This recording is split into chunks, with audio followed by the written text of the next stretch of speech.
Voilà, il est 13h16, retour sur le plateau du ZCL News et je vous l'ai dit, nous allons parler avec deux invités de la CAF, Madame Annie Rapa, bonjour. Oui, bonjour. Et qui est assistante sociale, et Madame Mathilde Sinésius, bonjour. Bonjour.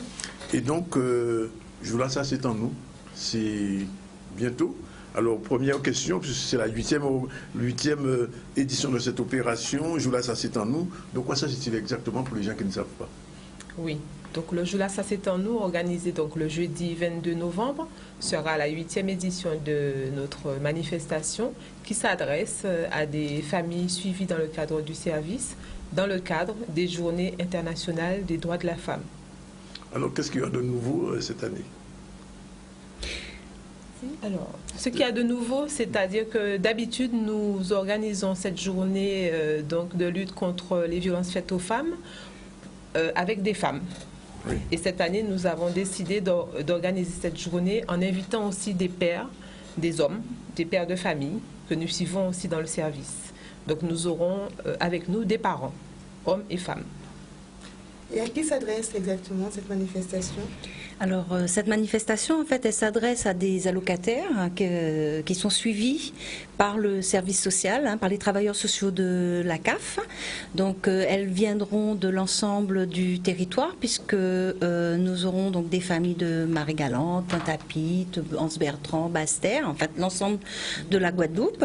Et les familles, normalement, seront au nombre de 240. Alors, quel est l'objectif même de cette manifestation, de ce type de manifestation? Alors, l'objectif, en fait, c'est de sensibiliser et d'informer les parents, hommes ou femmes, victimes de violences ou non, sur les dispositifs existants. Et le thème que nous avons retenu cette année, c'est les impacts, en fait, des violences intraconjugales sur les enfants, puisque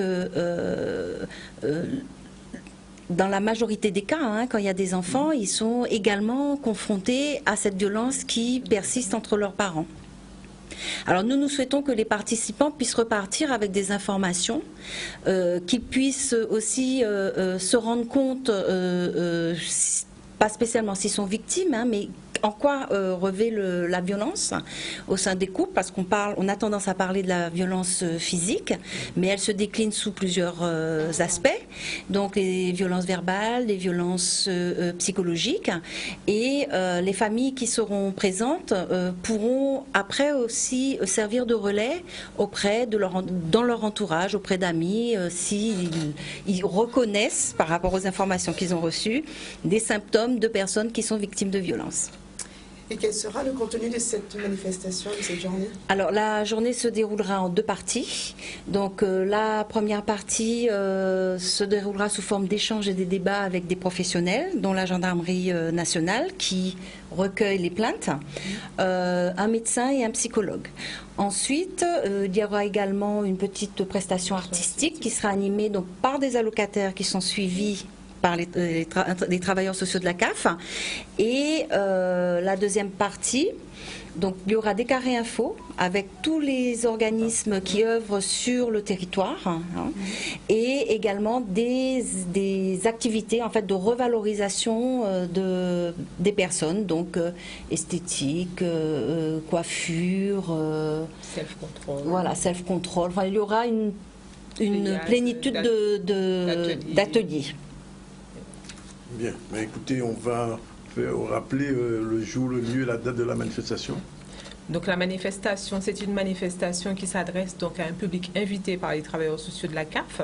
Donc elle n'est pas tout public et ça se déroulera sur un site que nous a gracieusement prêté la mairie de Bémao. Et donc ce sera donc jeudi 22 de 8h30 à 15h. Bien, je vous laisse à ce qui est à Oui, Merci en tout cas d'être venu.